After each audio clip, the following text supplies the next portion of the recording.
जय श्री हरि साथियों, आज हम आपके साथ हमारे सनातनी ग्रंथ भविष्यमालिका की भविष्यवाणी के बारे में बात करेंगे, जिसकी प्रत्येक भविष्यवाणी सत्य साबित हुई है। यदि आप इसे पढ़ेंगे तो आपको भी ज्ञात हो जाएगा कि यह कोई साधारण पुस्तक नहीं है।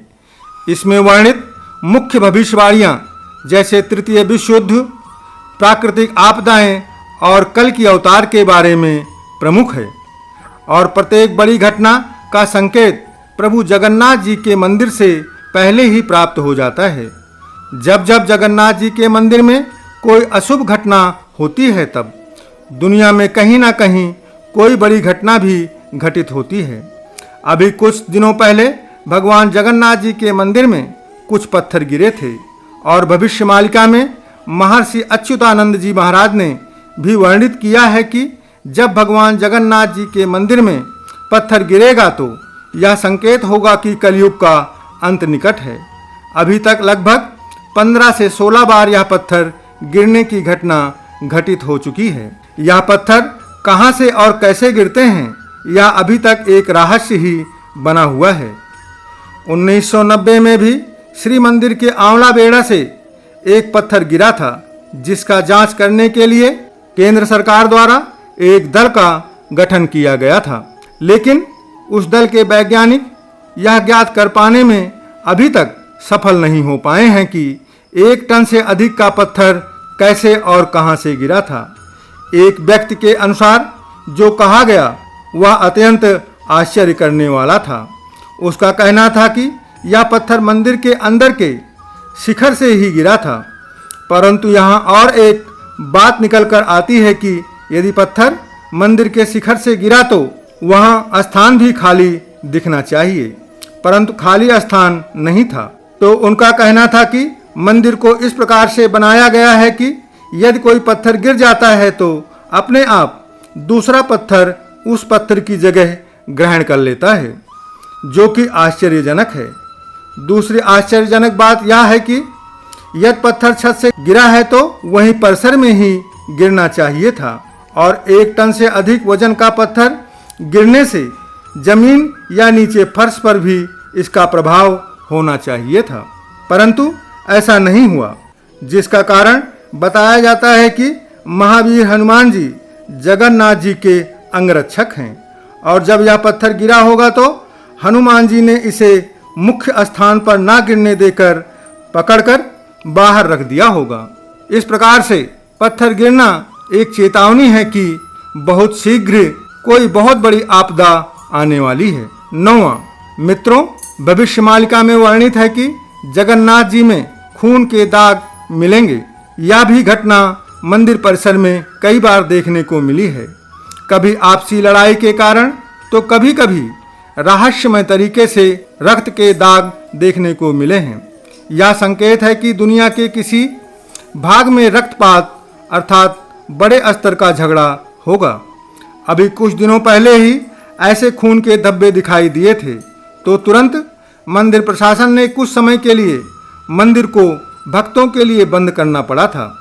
इसके उपरांत सभी मूर्तियों का महास्नान कराया गया, तब जाकर मंदिर भक्तों के लिए खोला गया था। 8वां, भविष्यमालिका में वर्णित है कि जब जगन्नाथ मंदिर में जो स्वर्ण लेप है वह झड़ने लग जाएगा और मंदिर में लगा श्री चक्र भी हल्का टेढ़ा हो जाएगा। ऐसे समय पर हमारे राष्ट्र भारतवर्ष को आर्थिक तंगी का सामना करना पड़ेगा। यह घटना घटित हो चुकी है जब भारतवर्ष के प्रधानमंत्री चंद्रशेखर थे, जिन्होंने 3000 टन स्वर्ण गिरवी रखकर भारतवर्ष की अर्थव्यवस्था को संभाला था। यह घटना महर्षि अच्युतानंद जी महाराज ने भविष्यमालिका में आज से 600 वर्ष पहले ही लिख दिया था। 7वां, भविष्यमालिका में यह भी वर्णन मिलता है कि जगन्नाथ जी के महाप्रसाद को सर्वप्रथम जगन्नाथ जी को भोग लगाया जाता है और भगवान स्वयं वहाँ के मुख्य पुजारी को दर्शन देते हैं और प्रसाद ग्रहण करते हैं। एक समय ऐसा भी आएगा जब जगन्नाथ भगवान भोग ग्रहण नहीं करेंगे, मुख्य पुजारी को दर्शन नहीं देंगे। ऐसे समय पर मुख्य प्रसाद को जमीन में दबाया जाएगा। इस समय समुद्र उफान के साथ ऊपर उठेगा और महाप्रलय लाएगा और अन्य कई बड़े संकट आएंगे।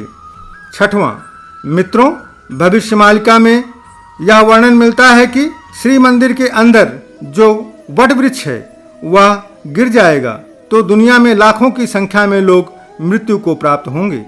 यह वट वृक्ष भगवान का शरीर माना जाता है। यदि कोई इस वृक्ष का छोटा सा टुकड़ा भी तोड़ता है तो भगवान को दुख एवं पीड़ा होती है।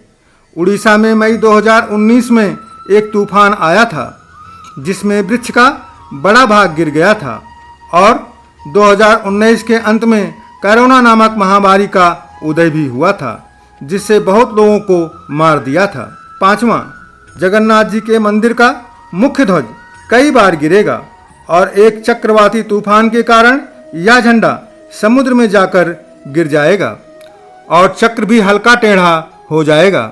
मई 2019 और मई 2020 में यह घटना भी घटित हो चुकी है। इस दौरान कोरोना महामारी ने पूरे विश्व में एक दहशत उत्पन्न कर दिया था और चारों तरफ लाशें ही लाशें देखने को मिलती थी। शमशान में अंत्येष्टि करने के लिए लाइन लगाना पड़ता था। चौथा, जगन्नाथपुरी मंदिर के ध्वज में आग लग जाएगी। 19 मार्च 2020 को पापनाशक एकादशी के दिन मंदिर के मुख्य परिसर में दीपक प्रज्वलित किया गया था।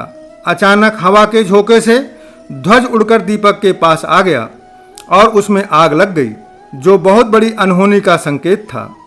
उसी के 5 दिन बाद हमारे राष्ट्र भारतवर्ष में पहला लॉकडाउन लगाया गया था और उसके बाद जो हुआ वह आपसे छिपा नहीं है कि किस प्रकार चारों तरफ त्राहिमाम हो रहा था। तीसरा, मंदिर परिसर की तीनों मूर्तियों पर जो कपड़ा है उसमें आग लग जाएगा। यह घटना भी कई बार घटित हो चुकी है।